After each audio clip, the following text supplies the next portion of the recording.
And also thank you to Sridhar for organizing this very important summit.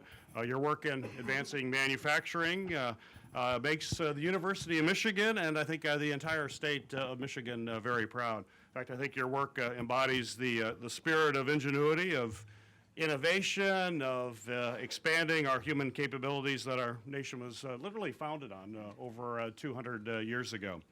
It was that same spirit was the driving force at the dawn of the last century when America and my home state of Michigan were leading the adoption of innovations like the assembly line that enabled mass production and established our country's economic might.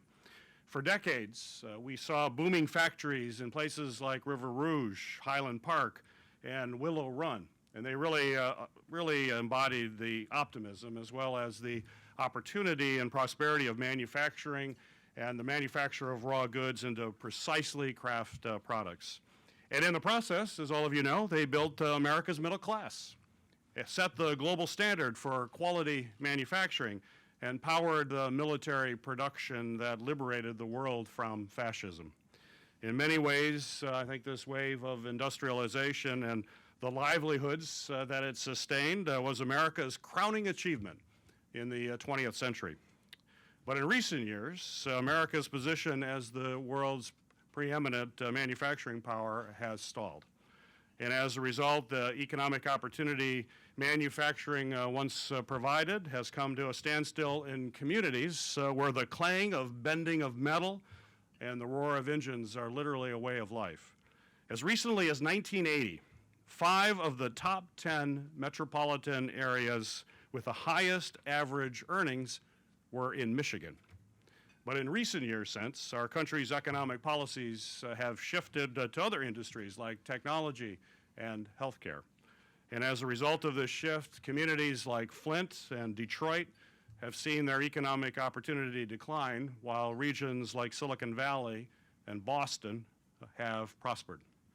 Our country's sustained investments in emerging industries have been driven in part by policies developed right here in Washington, D.C., from doubling the funding for medical research to cultivating the explosion of the digital economy.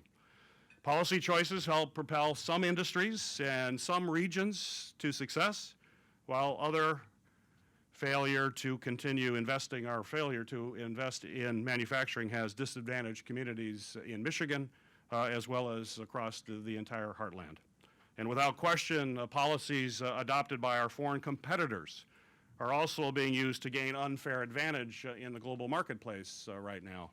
Tariffs, currency manipulation, and foreign government subsidies have altered the landscape of international competition, and our country's manufacturing sector continues to face significant challenges.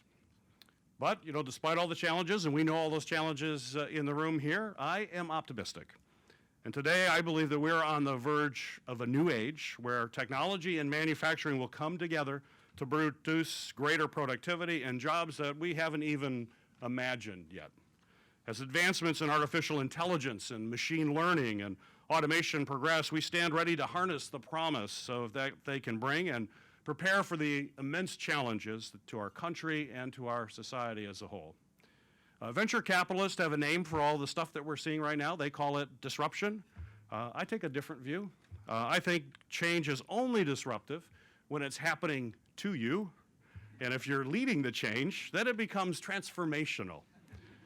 And in Michigan, our automakers, parts suppliers, and advanced manufacturers have worked hard to harness transformational technologies and the opportunities that these transformational technologies present. They're constantly innovating, finding ways to make goods faster, to make them lighter, more efficient, and more affordable. Our manufacturing industry not only supports good-paying jobs, it has the largest multiplier, as all of you know, of any sector in the country. Every dollar invested in manufacturing generates as much as $1.82 in value in other sectors of our economy, and 1 in 7 U.S. private sector jobs depend on manufacturing. But to keep up with an increasingly competitive global marketplace, this broad and dynamic industry needs a comprehensive national strategy, backed by strong policy guidelines and sustained federal investments to take advantage of emerging opportunities and retain our position as the world leader in manufacturing. For far too long, Congress has been taking a very piecemeal approach to manufacturing. The federal programs that support manufacturing are scattered across different agencies and are siloed from one another. According to the Government Accountability Office, there are 58 specific manufacturing programs across 11 different federal agencies. These are, by and large, very good programs. They help our small and medium-sized manufacturers compete with larger global manufacturers. They help ensure our nation doesn't fall behind our competitors in research and development and technological advances generally. Unfortunately, however, these programs do not always work in concert with each other. And in some cases, there are layers and layers of bureaucracy that prevent a good idea from ever seeing the light of day. We cannot let bureaucracy and disjointed programs stifle innovation. We can't allow government to impede advances in manufacturing. It's simply unacceptable, and I think we all agree we need change. We need to create an environment that fosters innovation and encourages manufacturing right here in the United States. We need government to be forward-thinking and forward-looking. We need government to be nimble in a rapidly changing future. The key to success will be adaptability. We need to reassess our federal policies and revisit the entire way we approach manufacturing in this country. The scattershot approach we have now is simply not working for us. In short, we need a new unified strategy to ensure that we can outpace international competitors. In the last 4 decades, countries like China, South Korea, and India have successfully implemented national manufacturing plans. These plans are furthering a range of developments, including several that are competing directly with the American auto industry today. South Korea's government has invested billions of dollars to develop self-driving vehicles, and China's government is outpacing U.S. manufacturers in the race to build better electric batteries. Our international competitors know something that I have said for years, that you cannot be a great country if you don't manufacture great products that you can sell around the world. And while the United States has increased manufacturing R&D by roughly 10% over the last 5 years, countries like China and countries like Korea have increased their R&D by 90 and 50% respectively. Our nation other nations identify their goals, their plans, and then they execute them.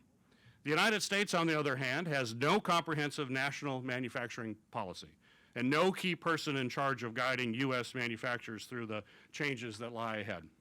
Our manufacturing capabilities are not just an economic concern, they are also a national security concern. As a member of the Armed Services Committee and the ranking member of the Homeland Security Committee, I'm keenly aware that a strong manufacturing industry is the key to national defense and to our military readiness.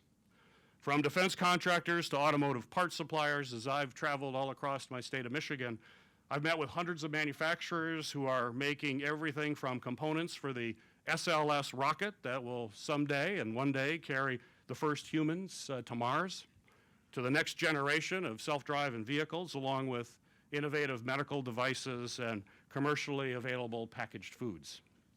So I've taken their stories, their concerns, and their goals, along with the advice of national academic leaders, policy experts, and industry leaders, many of which are in the room here today, to craft a new vision to revitalize our manufacturing industry and once again make it the bedrock of our economy.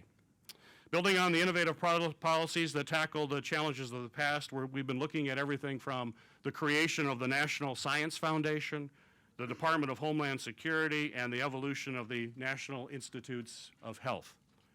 With your help, the help of manufacturers across Michigan, and the successful example from our nation's past, I'm developing legislation right now that will focus the patchwork of federal manufacturing programs in a comprehensive way, establish a national manufacturing policy, and elevate this vital priority to the highest levels of the federal government.